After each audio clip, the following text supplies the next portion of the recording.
එක්තරා කැලයක හිටපු සිංහරාජෙක් මෙහෙම කල්පනා කළා. මං හැමදේම කැලෑවේ අහිංසක සතුන් මරාගෙන කාලා ජීවත් වෙන එක අසාධාරණයි. පුංචි සත්තු ඉන්නේ අපේ දඩේමටද?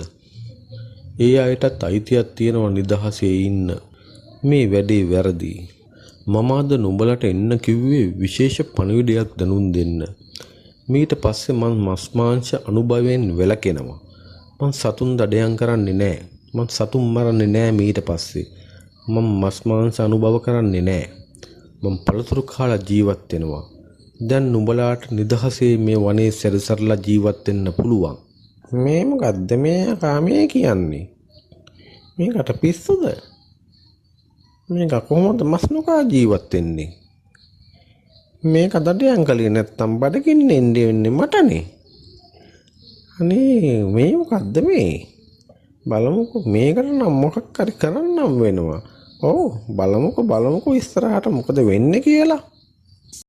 ඉතින් සිංහරජු පළතුරු ආහාර ගනිමින් සිල්වත් ජීවිතයක් ගත කරන්න පටන් ගත්තා. කැලේ හිටිය ලොකු කුඩාත් සතුන් හැමෝම සිංහරජතුමාට බොහෝම ආදරය කළා. හැමෝම සතුටින් හිටියා. එක් දිනක් නොසිතූ දෙයක් සිදු වුණා. අපෝයි රිදෙනවා. මේ මොකද්ද මේ මට උනේ? අයියෝ වේදනාව ඉවසන්න බෑ. අපෝ රිදෙනවා. අනේ මගේ ඔළුව හරියට රිදෙනවා. මොකද රජතුමනි මේ බෙරිහන් දෙන්නේ ඇයි මේ කෑ ගහන්නේ? අපෝයි නරිරාලි.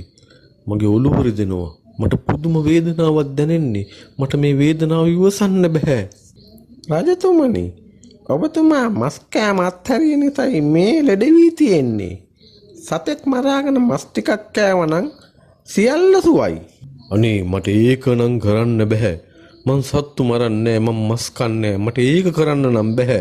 රාජතුමනි මං වෙදගෙදර ගිහිල්ලා වලස් වෙදරාලගෙන් බෙහෙත් ඉල්ලාගෙන එන්නම්. අනේ එළුරාල ඉක්මනින් යන්න. රජතුමනි මටත් ලොකු වැඩක් තියෙනවා. මාත් ගෙදර යනවා. එළුරාල යන්න කලින් නරිරාල කෙටි පාරකින් වලස් වෙදරාලගේ ගෙදරට ගියා. නරිරාල දන්නවා වලස් වෙදරාල ගෙදර නැති බව. වලස් වෙදරාලගේ ගෙදරට රිංගුව නරිරාල හැංගිලා හිටියා. ඉතින් එළුරාලත් වලස් වෙදරාලගේ ගෙදරට ගියා. අනේ වෙදරාලි සිංහ රජතුමාට හිස රදේ හැදිලා ඉවසන්න බෑ කියලා කෑ ගහනවා. එතුමාට බෙහෙතක් ඕනේ. හා ඇතුළට එන්න එපා. මට බොහෝ වෙන ලෙඩක් හැදිලා. මම බෙහෙත කියන්නම්. ගිහින් සිංහ රජතුමාට කියන්න. සිංහ රජතුමාට කියන්න නැවත මස් කන්න කියලා. මස් නැති නිසායි ඔය හිස රදේ. මේ දැම්ම මස් ටිකක් කන්න කියන්න. දැම්ම කන්න කියන්න. එළුරාල ආපසු එන අතරේ එළුහාමි කොහෙද ගියේ?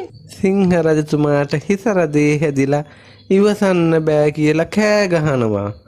මම මේ වලස් වෙදරාලා හම්බෙන්න වෙදගෙදරට ගියා බෙහෙතක් ඉල්ල ගන්න. මේ වලස් වෙදරාලා හම්බෙලා බෙහෙත ඉල්ලගෙන එන ගමන් මොනවා? වලස් වෙදරාලා ගෙදර හිටියා? ඒක වෙන්න බෑ. එයා දුර ගමනක් ගියා. ආයෙන්නේ තව දවස් 3කින් නොවේ.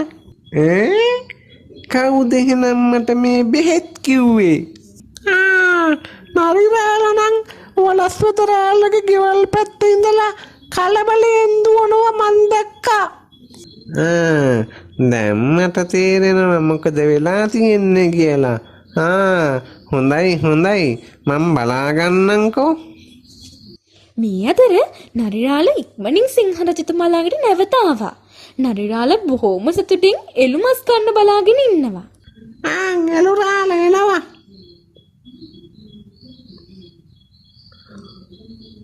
එළුරාල අනේ ඉක්මනින් බෙහෙත කියන්නකෝ. මට හරි වේදනයි. ඉක්මනින් කියන්නකෝ. එළුරාල ඉතින් කියනවා ඉක්මනින් ඔය බෙහෙත. රජතුමනි වලස් වෙදරාල කිව්වා මරාපු ගමන් හැම ගැසූ නරිහමක් හිසට දමන්න කිව්වා.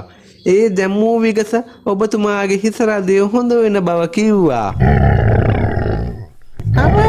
අපෝයි මේ මොකද මේ? අනුන්ට කැපුව වලේ තමන්ම වැටුණා. නරිහාමිට කියාගන්න ලැබුණේ එච්චරයි.